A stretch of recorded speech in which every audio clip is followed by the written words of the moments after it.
18 h, bonsoir et merci d'avoir choisi TV Vendée. Au sommaire de ce journal du vendredi 23 février, la première édition d'Ici Industrie. Un rendez-vous de la Chambre de commerce et d'industrie à destination des décideurs vendéens. De retour de Mayotte, 14 sapeurs-pompiers vendéens font le bilan de leur mission. Ils ont été envoyés en renfort dans la situation de crise que connaît le département français. Enfin, nous ferons la connaissance d'Evan Elferi, le jeune prodige de 10 ans, excelle à la fois aux échecs et en tennis de table. Et la pluie continue de tomber sur la Vendée et ça durera tout le week-end. Le seuil d'alerte de la Sèvre nantaise a été remonté ce matin en vigilance orange crue. Celui de la Sèvre niortaise, secteur aval, est repassé en jaune.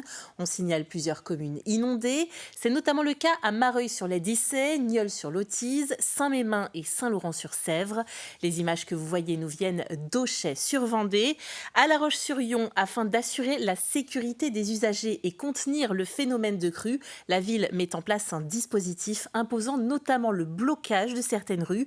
La liste des rues concernées est à retrouver sur le site internet de la ville. Quoi qu'il en soit, la plus grande prudence pendant vos déplacements. Ce samedi s'ouvre à Paris le Salon international de l'agriculture, 60e édition.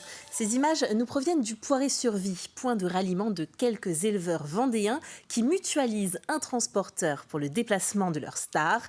Nous assistons à l'embarquement de 6 charolais. Sur la partie charolaise, il y a 47 animaux qui vont représenter la race et en nombre d'animaux participants, donc origine Vendée, 6 animaux. Les attentes déjà, ce qui est important pour tout éleveur et tout agriculteur, c'est de représenter la race qu'il représente. Voilà, de mettre en avant les valeurs et les qualités des animaux. Et puis aussi, c'est surtout de montrer une image positive de l'agriculture telle qu'elle est aujourd'hui. Surtout dans un contexte où aujourd'hui, on sait que c'est un petit peu plus compliqué, on entend des choses.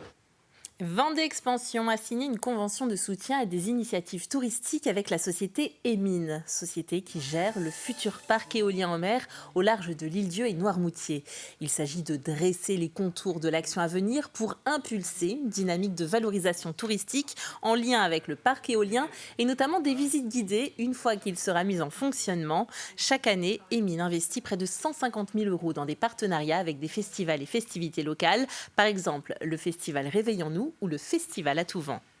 Depuis que nous sommes attributaires de la zone, c'est-à-dire juin 2014, notre volonté a été, au-delà de cette approche industrielle, de se dire, pour favoriser un ancrage territorial du parc, qu'est-ce que l'on peut faire de plus? Et oui, nous signons des partenariats avec différents partenaires pour des festivités locales, pour des festivités culturelles, pour la mise en valeur de patrimoine local aussi, chaque année depuis maintenant 10 ans.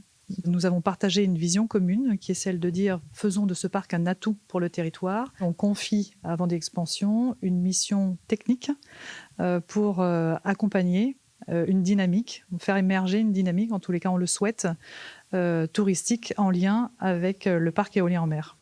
La Chambre de commerce et d'industrie a lancé la première édition d'Ici Industrie. Environ 260 personnes y ont participé. Une journée sous le signe du partage et de l'inspiration entre décideurs vendéens, notamment sur les questions de recrutement et de développement durable. Mathis Pires était présent. Des lave-vaisselle, des produits du terroir ou encore des cafetières entièrement fabriquées dans le département. Le fleuron de l'industrie vendéenne y est exposé. Ce secteur correspond à 30% de l'activité économique du territoire. C'est 2 fois plus que la moyenne nationale. Et même s'ils sont nombreux, beaucoup se sentent seuls. Au quotidien, on se pose beaucoup de questions. On est dans un univers qui bouge beaucoup. Et on n'a pas souvent les outils ni les clés de nos orientations. Comment mieux recruter, intégrer l'IA ou encore réduire son impact environnemental? Toutes les entreprises sont venues avec leur lot de questions. Comment retenir nos salariés? Comment faire en sorte que demain, les recrutements soient plus faciles? C'était pour me renseigner un petit peu sur ce qui existait un petit peu sur la partie environnement, notamment plus exactement sur la démarche RSE. Essayer de trouver des solutions d'amélioration énergétique sans investissement.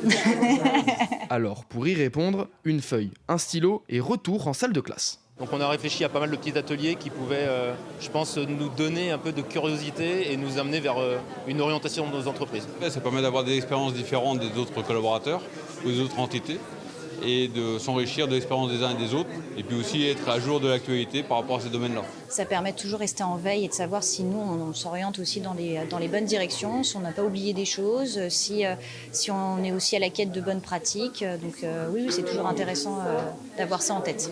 Cette première édition leur ont permis d'échanger et potentiellement de trouver des solutions aux enjeux du moment. Certains professionnels de l'industrie en ont aussi profité pour dénicher de futurs collaborateurs. L'approvisionnement en eau potable donne lieu à une crise majeure depuis plusieurs mois à Mayotte. Au départ de l'Hexagone, des moyens ont été déployés par l'État pour soutenir la population. En Vendée, 14 sapeurs-pompiers, dont 3 en service de santé, y ont été envoyés. Le lieutenant Jean-François Paquier était dans le nord de l'île. Cette expérience est toujours riche, c'est une belle leçon de vie, aussi bien sur les valeurs, on va dire, l'aspect humain, l'aspect zone de confort, je dirais, qui était réellement en mode dégradé par rapport à la vie de camp sur la base, avec un partage avec les militaires, gérer la logistique, dormir en étoile de tente, les conditions climatiques, les conditions de travail. Donc tous ces aspects-là, il faut qu'on ne travaille pas dans une zone de confort, je dirais, habituelle. La distribution de l'eau était flagrante. On avait des files d'attente qui étaient sur des distances de 300 mètres environ, avec des gens très patients. Mais on sentait aussi quelque part un climat qui pouvait rapidement monter dans les tours, tout simplement par l'attente, par la peur de ne pas avoir d'eau. Donc tout ça se faisait quand même dans un climat, on va dire, serein, malgré le climat social de ce département français. L'infirmière Charlotte Kopman officiait quant à elle à la maternité du centre hospitalier de Mayotte. On y compte plus de 9000 naissances à l'année, mais la main-d'œuvre y manque cruellement. Ce qui m'a le plus marqué, c'est la résilience des mamans. En fait, elles arrivent, il y a 7 salles d'accouchement.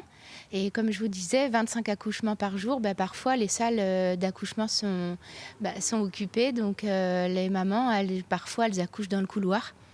Il y a 140% d'occupation dans les lits de maternité. Donc, ce qui veut dire qu'on doublait ou on triplait les chambres.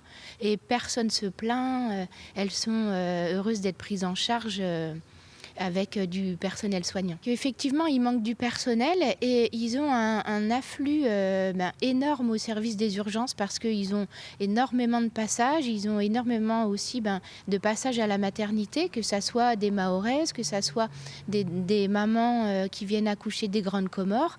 Donc il y a énormément de travail et en fait au niveau local, le temps aussi de former, parce que l'école d'infirmière par exemple est petite. Donc une fois qu'il y a 12 infirmières qui sont diplômées, il faut quand même du personnel en renfort parce qu'il n'y a pas assez. Allez, revenons à présent en Vendée. Échéquiste, prometteur et pongiste en devenir, à seulement 10 ans, Evan Elferi ne manque pas d'atouts. Il s'entraîne 2 fois par semaine au club du Cavalier Noir Les Échecs et a une licence de tennis de table au club Stella Sport Tennis de Table La Romagne. Une séance a exceptionnellement été organisée pour travailler simultanément les 2 disciplines. Le reportage d'Alexandre Lenaour. Assieds-toi. Peut-être pas plus mal pour voir les choses. Il y a d'un côté le joueur d'échecs réfléchi, parfois impétueux selon son coach. De l'autre, le pongiste tacticien, au toucher de balle soigné, patient dans l'échange. À 10 ans, Evan Elferi excelle dans les 2 disciplines, avec en commun un mental de compétiteur. C'est un gagnant, il n'aime pas trop perdre. Un jeu de cartes, un jeu de société ou bien même son sport, en fait, il a un peu ça et il a la gagne, quoi. Avec un papa pongiste amateur, forcément, Evan a vite eu une raquette entre les mains. Pour les échecs, c'est une autre histoire. Une fois, je suis allée voir mon arrière-papy et jouer aux échecs avec mon père.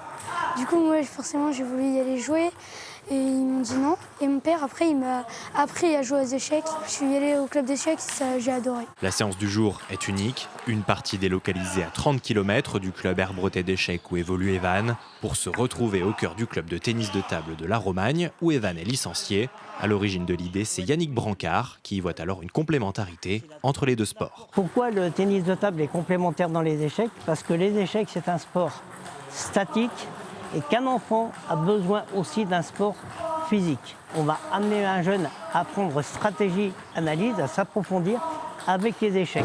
Tu as réussi à lui remettre 6, 7 balles sur la table, tu l'as obligé à rejouer. Ça, c'est très bien. On retrouve quand même des similitudes entre ces deux activités. Déjà, la première, c'est qu'il faut être calme mentalement. Il faut analyser les coups de l'autre, anticiper les coups de l'autre. Il y a un duel et je pense qu'il se sert de certains éléments pour justement transposer dans les deux. Tactiquement, il est très malin, donc c'est un vrai avantage pour lui. Avec 5h30 d'entraînement par semaine, Evan évolue déjà au plus haut niveau régional.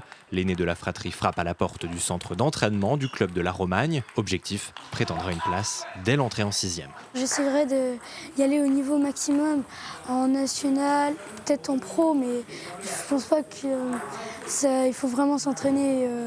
J'essaierai, mais ça va pas être... Pas facile. Pas question cependant d'abandonner les échecs. Evan compte bien continuer de jouer sur les deux tableaux pendant encore quelques années. C'est la fin de cette édition. Jette un œil à la météo de ces 3 prochains jours avant de nous quitter. Et ces pluies, je vous le disais en début de journal, qui vont continuer pendant tout le week-end. Samedi matin, elles seront un petit peu plus éparses avant de se généraliser et de se renforcer dans l'après-midi. Dimanche, elles nous accompagneront toute la journée. Les températures seront fraîches, notamment pour le samedi et le lundi. Lundi, où les pluies devraient enfin se calmer un petit peu et peut-être que l'on pourra apercevoir le rayon de soleil entre 2 nuages. C'est la fin de cette édition. Passez un bon week-end et à bientôt sur TV Vendée.